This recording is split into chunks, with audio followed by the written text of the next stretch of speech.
The trade with China and the rest of the world revives in the 1790s and is going to help the economy expand. But meanwhile, Massachusetts still had a big problem with a sluggish economy in the 1780s and also a massive debt from the Revolutionary War. In fact, Massachusetts had one of the largest debts of any state. Massachusetts also had one of the highest tax rates of any state, as everyone had to pay a £1 a year tax, a poll tax, in gold or silver. You had to come up with this every year or you could lose your property. And much of the assets that a citizen would have would have been in his property or her property, but also the state, as a payment for service in the Revolution, had issued certificates, essentially IOUs. Now, the IOU is good in 10 years. The state promises to pay you £100 or whatever the figure is. But meanwhile, you need to come up with that £1 in hard currency. So a lot of the men who had fought would sell their certificate to an investor who was going to hold on to it for 8 or 10 years until the state was going to pay him. Meanwhile, the person who had served gets some hard currency which he can use to pay his taxes and make up his debts. What happens in the mid-1780s is citizens in Massachusetts who are in debt are beginning to lose their property through foreclosure or because they cannot pay their taxes. In fact, the courts in Massachusetts, particularly in the western part of the state, are overwhelmed with suits for debt, as farmers are losing their property because they've been unable to pay their debts or pay their taxes. So, in the western part of the state, men, often veterans of the Revolutionary War, take matters into their own hands by storming the courthouses and preventing the courts from sitting, or preventing the sheriffs from auctioning off their property. Daniel Shays had served in the militia during the war. He had been a captain in the militia, and he is one of the leaders of what becomes an insurrection. And in the counties of western Massachusetts, the citizens are holding conventions demanding changes in the state constitution. The state constitution, you remember, balances the interests of the rich against the poor, the Senate against the House.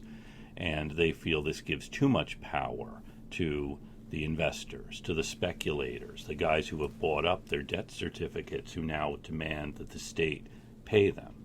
This sets off lots of hard feelings as well as the real problem. On the one hand, farmers are having their property seized. On the other hand, investors feel the state's not going to pay them back and they're not going to invest anymore. It's something that perhaps the Constitution would be able to balance, but at this moment it creates a political crisis. In 1785, as a way of making things okay for the farmers, the state suspends all tax collection for the year, a moratorium on the poll tax. Of course, there's an election in that year, and the guys who are owed money by the state want the state to pay them back, so they elect a new legislature, and that legislature insists that we have to pay off the investors, therefore we're going to double everyone's taxes. This is what sets off this reaction we call Shays Rebellion, as Daniel Shays and others begin stopping the courts from proceeding, demanding that the state constitution be changed, demanding that the capital be moved out of Boston, because they feel that Boston is the center of these investors, and all kinds of rhetoric in the western part of the state about these effete Boston investors having tea-drinking orgies where they're devising how to take away the property from the hard-working farmers in the western part of the state. And in early 1787, Shays and his rebels try to seize the arsenal at Springfield. Unfortunately, Shays is not as gifted a military genius as he would have liked to be, and the state does send its militia under Benjamin Lincoln out, and Lincoln manages to put down the rebellion, although the rebellion had pretty much died out.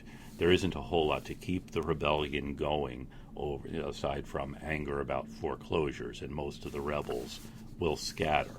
So we have in 1786 and 87 this massive rebellion in the western part of the state, really promoted and created by the state constitution, which tries to balance the interests of the rich and the poor, also created by the debt accrued during the Revolution and the state's inability to figure out a justifiable way to pay off that debt, to pay off the creditors, the guys who have invested, as well as doing justice to the men who have served and accrued the debt in the first place.